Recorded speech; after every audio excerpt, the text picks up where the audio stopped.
ہوشیاری کے ساتھ آگے بڑھنا ہوگا. ہمیں باشدہ علماء کرام کی قیادت میں باشعور بابصیرت افراد کی قیادت میں آگے بڑھنا ہوگا.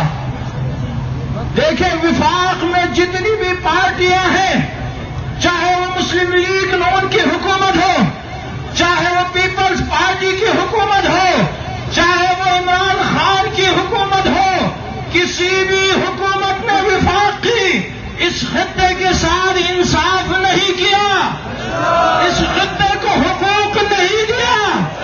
لہذا میں کوآرڈینیشن کمیٹی کے جو ممبران ہیں، بالخصوص جناب غلام حسین اطہر صاحب سے میں یہ گزارش کروں گا، ہمیں فیصلے خود کرنے ہوں گے، ہمیں اہم فیصلے کرنے ہوں گے. وفاق کی پارٹیوں کے اوپر ہم بھروسہ کر کے بیٹھیں گے، کبھی ہمیں حقوق نہیں ملیں گے، کبھی ہمیں گندم کے لیے باہر آنا ہوگا، کبھی ٹیکسز کے نفاذ کے خلاف باہر آنا ہوگا.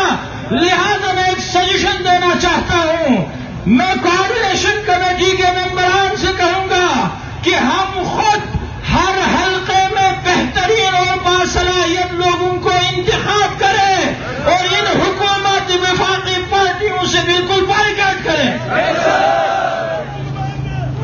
بلانا سے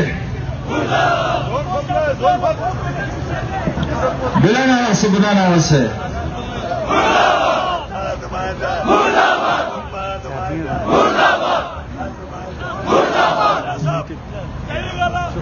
ساری پارٹی میں خان زیدی کے خلاف بولیں گے، حق پر بولیں گے، اچھا بولیں گے نہ بولیں گے.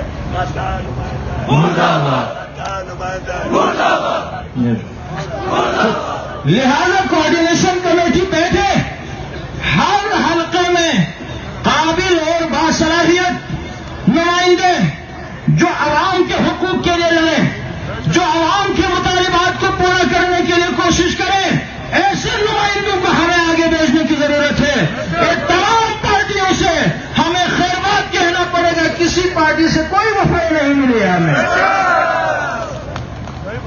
ایک دوسری بات، کل جو نوٹیفیکیشن جاری ہوا ہے، اس نوٹیفیکیشن کو تمام جی بی والے مسترد کرتے ہیں اور ہم انتظامیہ سے بالخصوص ایف سی ایل اے سے کہنا چاہتے ہیں، آپ مداخلت کریں اور اس نوٹیفیکیشن کو کالعدم قرار دیں اور عوام کے مطالبات کو فوری حل کر لیں، ورنہ ہمارے مطالبات بڑھتے ہوئے جائیں گے اور آپ کے لیے مشکلات پیدا ہو جائیں گی. دیکھیں قدم بڑھو، ہم تمہارے ساتھ ہیں. غلام حسین قدم بڑھو، ہم تمہارے ساتھ ہیں. آغا باقر قدم بڑھو، ہم تمہارے ساتھ ہیں. بس ہماری کامیابی کے لیے ہم آغا باقر الحسینی کی قیادت میں متحد رہیں، ہم غلام حسین اطہر کی قیادت میں متحد رہیں، ہم آغا علی رضوی کی قیادت میں متحد رہیں، ہم علامہ شیخ محمد حسن جعفری کی قیادت میں متحد رہیں. تو لہذا ہمارے ان مطالبات کو حل ہونے میں دیر نہیں لگے گی. اگر ہم اختلاف کا شکار ہوں، اگر ہم لسانیت کا شکار ہوں، اگر ہم فرقہ واریت کا شکار ہوں، تو یہ حکومتیں اسی طریقے سے ہمارے اوپر ظلم و ستم کرتی رہیں گی. لہذا ہمیں متحد اور اکٹھے